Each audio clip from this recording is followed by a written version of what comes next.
Hello beautiful people! Welcome back to my channel. This is your Mama Sam. Hello mga amigo, amiga, kumare at kumpare. Kamusta kayong lahat? Sana lahat kayo ay okay at safe ngayong araw na ito. Syempre, marami tayong chika ngayon. Sana lahat kayo ay okay na okay. And then, eto na nga. So, kaninang umaga, bumulungtang sa atin yung balita na ang reyna o ang dating reyna ng Thailand ay sukumabilang buhay na. Ito nga ay wala nang iba kundi si Queen Sirikit. Actually, nagulat din ako at hindi ko inaasahan yung ganyang pangyayari na parang biglang bubulaga sa akin na parang sabi ko, ano ba? Sabi ko, parang totoo ba to? Kasi parang hindi ko na nga siya naririnig noon. So parang nakalimutan ko na si Queen Sirikit. Kasi nga hindi ko na siya nakikita, napapanood sa TV. Tapos saka ko lang naalala, ay oo nga pala, nasa hospital to.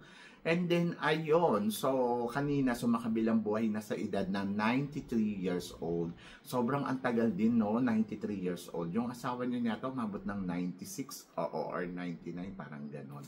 And then, syempre malungkot at ayun nga, requirements nga sa amin ngayon ay magsuot ng kulay itim, lalo na yung mga nagtatrabaho talaga sa government. And then ako kasi sa government school din kasi ako, kaya requirement ako magsuot ng color black in 1 year. And then white and black ang pwedeng suotin. And then ayun din, binalita din kanina sa TV na ang color ng TV namin ngayon ay hindi muna tataasan yung color, yung kumbaga para siyang black and white. Para sa simpatsya syempre sa nawala. And then, ang watawat ay kalahati lang. Hindi ko alam kung sa loob lang ng 2 weeks or 1 week. Basta ang alam ko, for now, ay tahimik yung lahat sa kapaligiran ko. At dahil nga nawala nga yung kanilang pinaka-mother na si Queen Sirikit. Ayun. So, condolence sa mga Thai people, sa mga kaibigan natin Thai. And then, sana tayo mga Pilipino ay sa kanila, makiramay sa pagkawala ng Queen. Ayun. So, medyo nakakalungkot. But, ganoon talaga ang buhay. Medyo ayoko talaga ng mga ganitong balita. Sa totoo lang, medyo hindi talaga maganda at hindi masaya. Pero kailangan lang natin ituloy ang laban ng buhay, di ba? So, yon. And then, eto na nga. Marami akong atid na chika ngayong araw na to dahil grabe ang usapan ngayon sa social media. So, wag na natin patagalin ang ating mga chika. Miss Universe, hindi muna daw matutuloy. Sabing ganon. Ang dating reyna ng Thailand ay namayapa sa edad ng 93. Bali-balita din na possible cancela ang Miss Universe pageant hanggang di matapos ang national mourning period sa November 24. So kasi magbibigay kasi ng 30 days talaga. Actually 100 days nga yan eh. So parang feeling ko, since kasi na so 24 days ang kailangan nating ibigay sa kanila na pagmumor, di ba? So, yon. So, ako, para sa akin, tama yan. At naniniwala ako na ayan talaga yung dapat nating gawin. So, in 30 days, di ba? So, parang feeling ko, mamumove muna ang Miss Universe. Hindi makakancel, parang feeling ko mamumove ng petsa.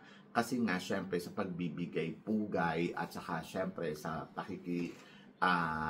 pakikiramay o sa nawala nila. So, parang feeling ko, move siya hanggang 30 days. So, wala muna mga event in 30 days. So, hindi naman mahirap yun hintayin kasi parang feeling ko, pwede naman to gawin sa December. Parang feeling ko, gagawin na lang nila yung Miss Universe sa December na. So, yon. So, nakakaloka. Pero, okay lang yan. Kasi, syempre, alam naman natin na babang luksa. Pero ngayon, wala pang announcement ang organization. So, hintayin muna natin yung proper announcement na ibibigay nila sa atin. Diba? So, yon. So, para kumbaga, para para klaro. Oho. So wala pang announcement ang Miss Universe. So maghintay tayo ng proper announcement kung kailan nila gagawin to. Kasi marami pang aayusin dito. Hindi lang yan yung sabi nga nilang gano'n, ililipat daw sa ibang bansa. Baka daw ilipat sa Philippines. Parang feeling ko hindi. Kasi syempre may mga bayad-bayad na yan dito. May mga na yan dito. Kumbaga, imumove ng date para sa ibibigay pugay. So, ganon. So, hintayin na lang muna natin yung announcement. Huwag muna tayong atat. Kasi ang dami ko na nababasa. Parang ang concern naman natin yung Miss Universe lang. Siyempre nawala yung reyna nila. At yung reyna nila ay napaka-importante nun dito.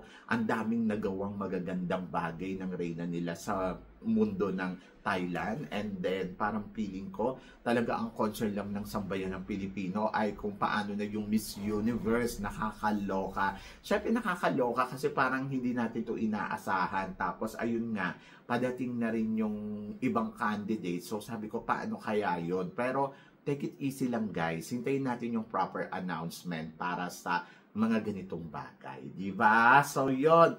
So, wag tayong banat ng banat muna na parang ang concern lang natin ay Miss Universe. So, yon. And then, para sa sumunod na chika, ito nga, Philippine second option kaya for the Miss Universe. Feeling ko hindi. Hindi nila magiging second option ang Pilipinas para sa Miss Universe. Kasi nga, diba, parang feeling ko, paano nila magiging second option yun? Eh, syempre, bayad na yung mga ibang mga dito, may mga down payment na yung babawiin, tapos lalagay doon sa Pilipinas. Hindi ganun kadali yun, guys, na para maisip kagad natin na, sige, lipat mo na lang dito sa Vietnam, lipat mo na lang sa Philippines. Walang ganon. So, parang feeling ko, mamumove lang. Oo, postpone sa madaling salita. Pero sabihin mo, kanselado, parang hindi siya makakancel. Postpone yan, mamumove ng petsa. Kasi nga, in 30 days, syempre, ikaw ba naman may namatayan sa loob ng bahay mo? Gusto mo may party? Di ba? Syempre, wala. Bawal yun. And then, ayun. So, in 30 days, so, maghihintay tayo. Ganon. So, easy-easy lang. So, maghintay tayo ng announcement nila kung ano ang mangyayari, kung ano ang pagbabagong magaganap. Di ba? Kasi, hindi naman to, ba, ituloy nila habang may dyan. So, pangit naman tignan yon. So, walang ganito. Pero, sabi ng ganon, possible ba? Eh, ang tingin ko parang hindi naman. And then, next is, ayan nga. So, si Emma Tiglao, ano daw ang masasabi ko na nagtitinda na dito sa MGI? To be honest, tulad nga ng explanation ko dyan, so alam ko yung iba sabing gano'n, ayan na, pinagtitinda na si Emma. So, part yan ng Miss Grand. Kasi, di ba, wala naman silang ginagawa. So, kung wala silang ginagawa, pwede silang kumita, gamitin yung pangalan nila as a queen. And then, ayun, may commission niyang makukuha kung magkano yung mabebentahan nila. Wow, nakabenta sila ng 1 million.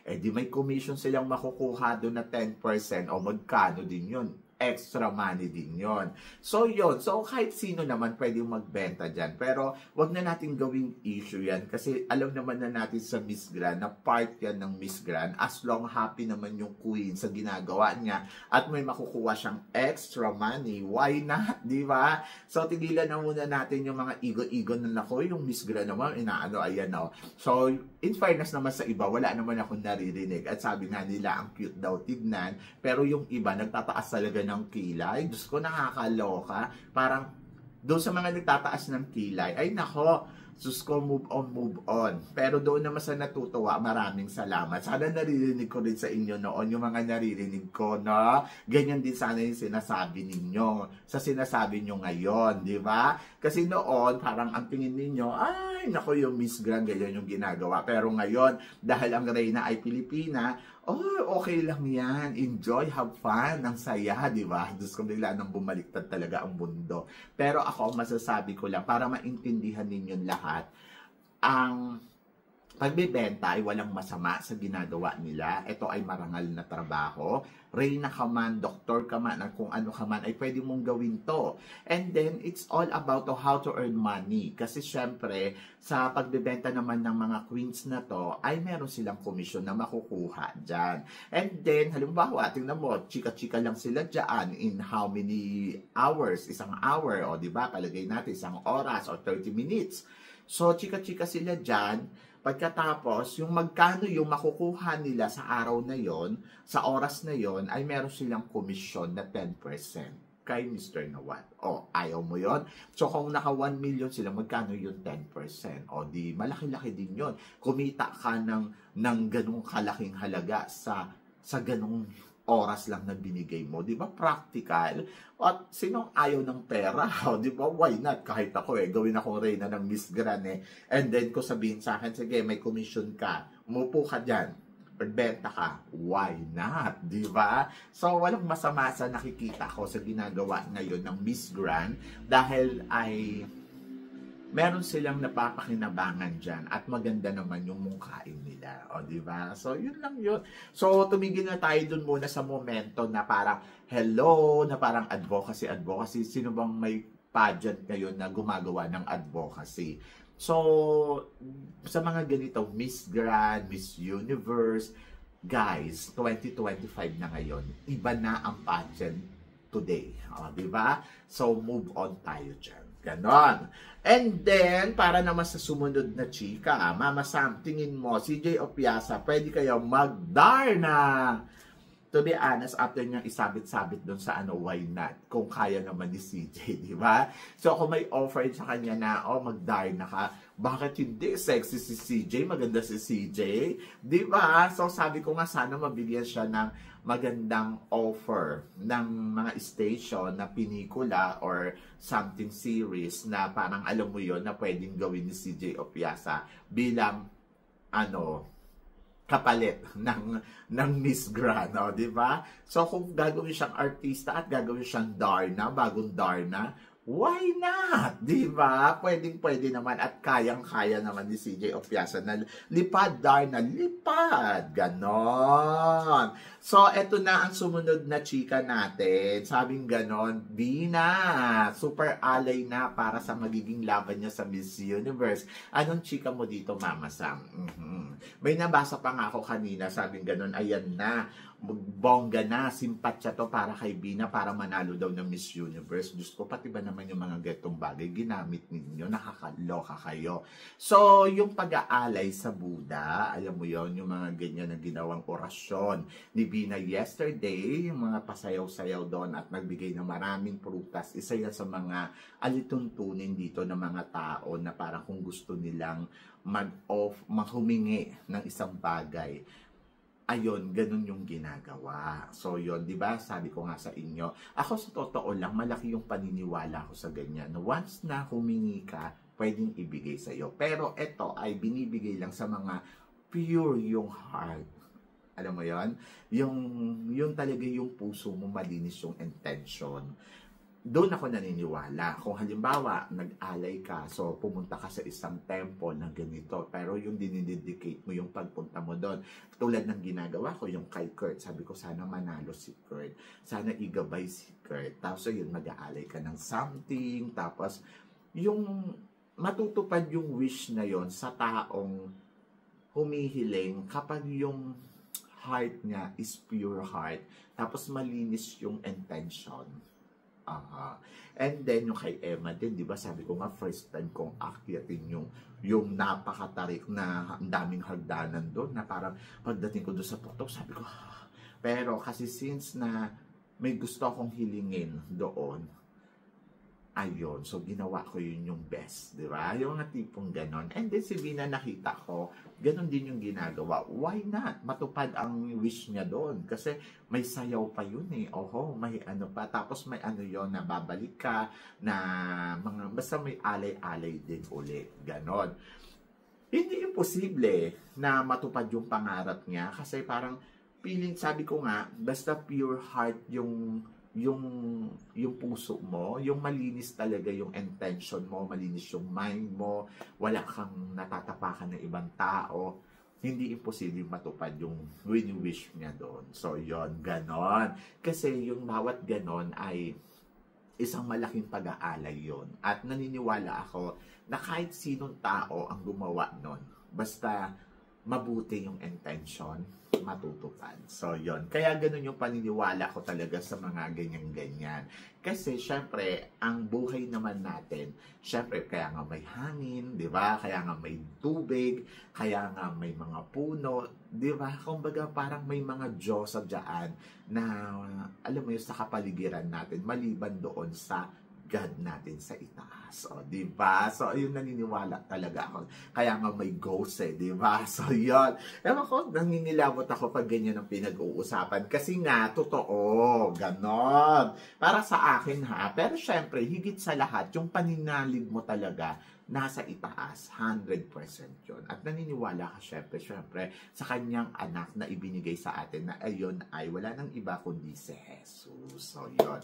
Yung mga ganitong mga extra activity naman, naniniwala ako sa kanila kasi may ganun talaga. Oh. So, yun. Ewan ko sa inyo. So, iba-iba tayo ng paniniwala, pero hindi ko siya iniisang tabi. May ganun talaga. Naniniwala ako sa luck, naniniwala ako sa karma, naniniwala ako sa mga ghosts, naniniwala ako sa lahat. Yung mga tinatawag na hindi natin nakikita sa paligid natin, naniniwala ako dyan. Kasi it's everything connect each other talaga. Connection sa hangin, connection sa tubig, connection sa mga paligid natin, sa mga puno, sa mga nature, lahat tayo dyan may connect. Ewan ko, yun yung akin ha. Ayun talaga, ewan ko, basta, yun yon, ganon, and good luck kay Bina. And then, of course, eto nga, sabing ganon, ano daw ang masasabi ko sa pambato natin na sa Miss Earth, Miss Universe, at Miss International.